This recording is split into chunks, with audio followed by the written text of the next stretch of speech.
নিজেকে যোগ্য বানাইতে হবে। যদি আপনি যোগ্য না বানান, এ থিঙ্কিং কন্টিনিউটি, এ আমার ভাইটা 7 বছর ধরে লেগেছিল, লেগে থাকার কারণে আজকে এত সুন্দর একটা প্রোগ্রাম আয়োজন করতে পেরেছে। কন্টিনিউটি। পৃথিবীর সবচেয়ে বেশি স্বর্ণপদক পেয়েছে কে জানেন? মাইকেল ফেলিপস, আমেরিকার একজন সাঁতারু। 28টা অলিম্পিকে 23টা মেডেল পেয়েছে। যেটি মাইকেল ফেলিপস, তাকে বলা হয়েছে যে আপনি যে 23 বার স্বর্ণপদক পেয়েছেন, এশিয়াতে 23টা স্বর্ণপদক কে? সবাই মিলে আমাদের এশিয়াতে 23টা স্বর্ণপদক নেই। একই মাইকেল ফেলিপস, সে 23টা স্বর্ণপদক পেয়েছে।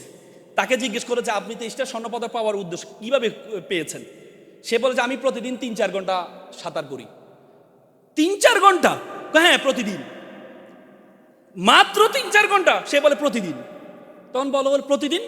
প্রতিদিন মানে প্রতিদিন। রেগুলার মানে রেগুলার। আমার আজকে বিয়ে, সেদিনও আমি 3 ঘন্টা সাঁতার কেটেছি। আমার আজকে অ্যাওয়ার্ড সিরিমনি, সেদিনও আমি 3 ঘন্টা সাঁতার কেটেছি। আমার আজকে 101 ডিগ্রি জ্বর, সেদিনও আমি 3 ঘন্টা সাঁতার কেটেছি। রেগুলার মানে রেগুলার। আমার বড়দিন, আজকে বড়দিন, সেদিনও আমি 3 ঘন্টা সাঁতার কেটেছি। রেগুলার মানে রেগুলার, মানে কন্টিনিউটি ইজ ভেরি ইম্পর্টেন্ট। আমরা লেগে থাকি না, আমরা লেগে থাকার মানসিকতা নাই। বলা যায় লেগে থাকো সৎভাবে, স্বপ্ন জয় তোমারই হবে। আমরা সে লেগে থাকতে পারি না। আজকে আমার ভাইটা, আমি সম্মান রেখে বলছি যে লেগেছিল। আমরা সবসময় আমাদের উইকনেসের দিকে তাকাই। আল্লাহ তাআলা পৃথিবীতে কোনো মানুষ তৈরি করে নাই যাকে উইকনেস দেয় নাই। আল্লাহ তাআলা কোরআনে বলেছে লাকাদ খালাকনাল ইনসানা ফিল কাবাদ, আমি মানুষকে দুঃখ কষ্টের মধ্যে সৃষ্টি করেছি। দুঃখ, আমরা পৃথিবীতে আসছি কেন জানেন? অপরাধ শুরু আসছি, শাস্তি শুরু আসছি। আদম আলাইহিস সালাম, ওনাকে বলেছে এটা খেও না, খেয়েছে, শাস্তি স্বরূপ পৃথিবীতে পাঠিয়ে দিয়েছে। দুইজনকে হাওয়াকে এক জায়গায় পাঠাইছে, আদম আলাইহিস সালামকে এক জায়গায় পাঠাইছে। কি স্বরূপ? শাস্তি স্বরূপ। তো শাস্তি স্বরূপ পৃথিবীতে এসে আপনি কি বলবেন সব কিছু বল বেটে মিলে যাবে? মানে আপনার সব স্ট্রেংথ থাকবে, কোনো উইকনেস থাকবে না? না, আপনার উইকনেসও থাকবে, স্ট্রেংথও থাকবে। আমরা সবসময় আমাদের উইকনেসের দিকে তাকাই। আমি চিন্তা করি আমি তো দেখতে ভালো না, আমার দ্বারা কি কিছু হবে? আমি যে দেখতে ভালো না, আমি তো ভালো কথা বলতে পারি না, এই যে কথা বলতে পারে, স্টেজে দাঁড়ালাম, আমার ভাইটা উইথ ডিউ রেসপেক্ট, আমার ভাইয়ের প্রতি সম্মান রেখে বলছে, স্টেজে দাঁড়ালো, কথা বলতে খুব কষ্ট হচ্ছে। কিন্তু সে যদি চিন্তা করতো আমি যদি কথা বলতে পারি না, তো সুতরাং আমার দ্বারা একটা সংগঠন চালানো সম্ভব না, তাহলে ওনার দ্বারা জীবনে কিছু হবে না। মুসা আলাইহিস সালাম, আল্লাহ তাআলার প্রিয় রাসূল, যে রাসূলের যে কোনো দোয়া আল্লাহ কবুল করেছে। মুসা আলাইহিস সালাম একদিন আল্লাহর কাছে দোয়া করেছে, আল্লাহ আমি আপনাকে দেখতে চাই। আল্লাহ সেটাও ব্যবস্থা করে দিয়েছে। মুসা আলাইহিস সালামের মুখে জড়তা ছিল, সবসময় একটা দোয়া পড়তেন, রাব্বি শাহলি সদলি ও ইয়াসসিরলি আমরি ও হালুল উকদাতা বিল লিসানি, হে আল্লাহ আমার জিহ্বাকে তুমি সাবলীল করে দাও। ও আকে হারুন, আমার ভাই হারুন কে তুমি তো আমার সহকারী বানিয়ে দাও। আল্লাহ তাআলা সেটাও কবুল করেছে, হারুন আলাইহিস সালামকে নবী বানিয়ে দিয়েছেন। হারুন আলাইহিস সালাম চমৎকার কথা বলতে পারতেন। তার মানে মুসা আলাইহিস সালাম আল্লাহর এত প্রিয় রাসূল, সে রাসূলেরই কি ছিল? উইকনেস ছিল। আর আমরা মনে করি আপনাকে আল্লাহ তাআলা সব স্ট্রেংথ দিবে, উইকনেস দিবে না। উইকনেস দিবে না। মিস্টার বিন নাম শুনছেন না? মিস্টার বিন অক্সফোর্ডের ছাত্র ছিল, খুব স্বপ্ন নাটক করবে, পরে অক্সফোর্ড থিয়েটারে ভর্তি হয়। থিয়েটার তাকে একটা ডায়লগ দেয়, সে ডায়লগটা বলতে পারে, মুখে জড়তা। তখন অক্সফোর্ড থিয়েটার তাকে বের করে দেয়, ডায়লগ বলতে পারে না, তোমার দ্বারা কিছু হবে না। মিস্টার বিন চিন্তা করলো আমি যদি ডায়লগ দিতে পারি নাই, আমি এমন একটা অভিনয় করবো যে অভিনয় কোনো ডায়লগ দিতে হবে না। 3 বছরের মাথায় মিস্টার বিন এত বেশি নন্দিত হয়েছেন, পরবর্তীতে অক্সফোর্ড থিয়েটার তাকে নিয়ে পুরস্কৃত করেছে। তার মানে কি ভাবেন আপনি? আপনার সব কি স্ট্রেংথ থাকবে? আল্লাহ তাআলা কোরআনে বলেছেন আমি পৃথিবীতে যা কিছু আছে, ওয়ামা খালাকনাস সামা ওয়ামা বাইনাহুমা বাতিলান, আমি আসমান এবং জমিনে যা কিছু সৃষ্টি করেছি, ওয়ামা বাইনাহুমা বাতিলান, কোনো কিছু অনর্থক সৃষ্টি করে নেই। আপনাকে আমাকে অনর্থক সৃষ্টি করে নেই। আপনাকে আমাকে একটা কাজের জন্য সৃষ্টি করেছে, সে কাজটা পর্যন্ত যেতে পারি নাই বলেই আমরা মনে করি আল্লাহ তাআলা আমাকে অনর্থক সৃষ্টি করেছেন। মনে রাখবেন প্রত্যেকটা ফুল ফুটার আলাদা একটা সময় আছে। প্রত্যেকটা, আজকে যদি আপনি দেখেন বারাক ওবামা 45 বছর বয়সে প্রেসিডেন্ট হয়েছেন, 55 বছর বয়সে 10 বছর প্রেসিডেন্ট থেকে অবসরপ্রাপ্ত হয়েছেন। ট্রাম্প বর্তমান প্রেসিডেন্ট 83 বছর বয়সে প্রেসিডেন্ট হয়েছেন।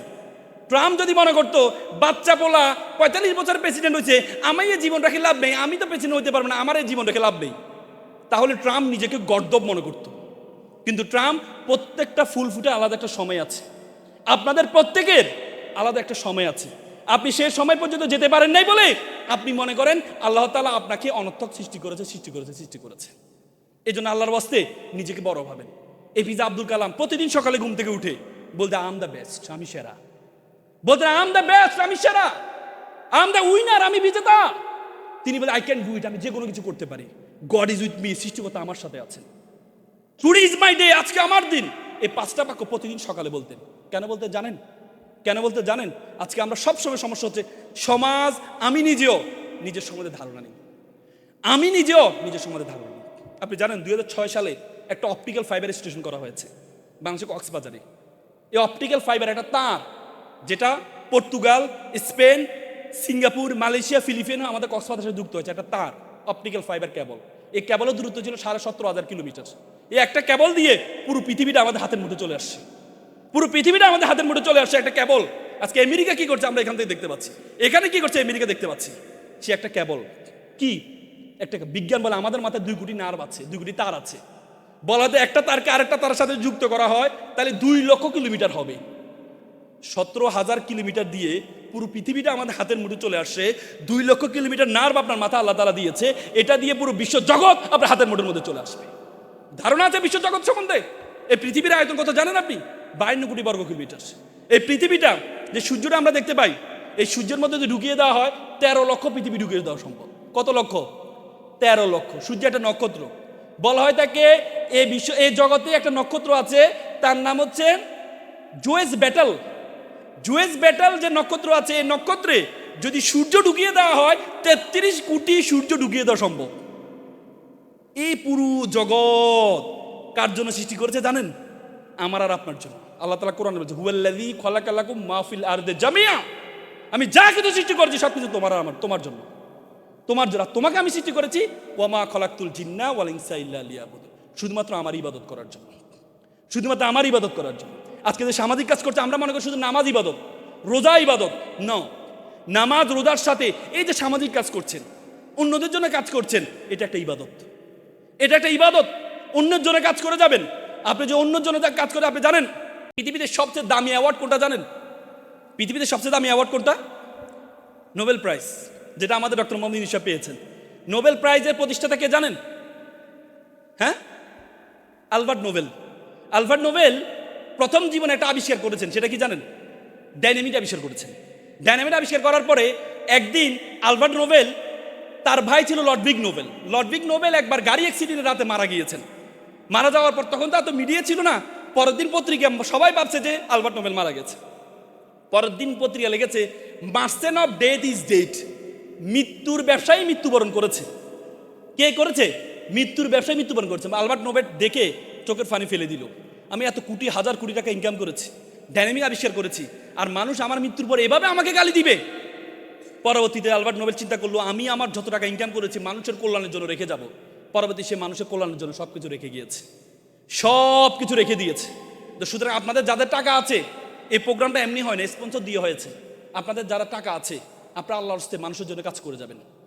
আপনি যে সম্পদটা রেখে যাচ্ছেন, এই সম্পদ 200 বছর পর কে ব্যবহার করবে আপনি আমি কেউ জানি না। আপনি যে সম্পদ ব্যবহার করছেন এখন, যে সম্পদ আপনার দাদার বাবার, কেউ কি বলতে পারেন দাদার বাবার নামটা কি? বলতে পারবেন কেউ এখানে? দাদার বাবার নাম কি? দাদা পর্যন্ত আমরা জানি, বাবা পর্যন্ত জানি না। অথচ সে এত কষ্ট করে এই জায়গাটা রেখে গেছে আপনার জন্য। তার জন্য দোয়া তো দূরের কথা, নাম পর্যন্ত জানেন না। আপনি মনে করেন 200 বছর পরে আপনি যে সম্পদ রেখে যাচ্ছেন, এই যে সম্পদ রেখে যাচ্ছেন, আপনার পরবর্তী জেনারেশন আপনার নাম নিবে? দোয়া তো দূরের কথা। তুই কার জন্য রেখে যাবেন? কারোর জন্য নয়, মানুষের জন্য রেখে যান, মানুষের জন্য করে যান, মানুষের জন্য করে যান।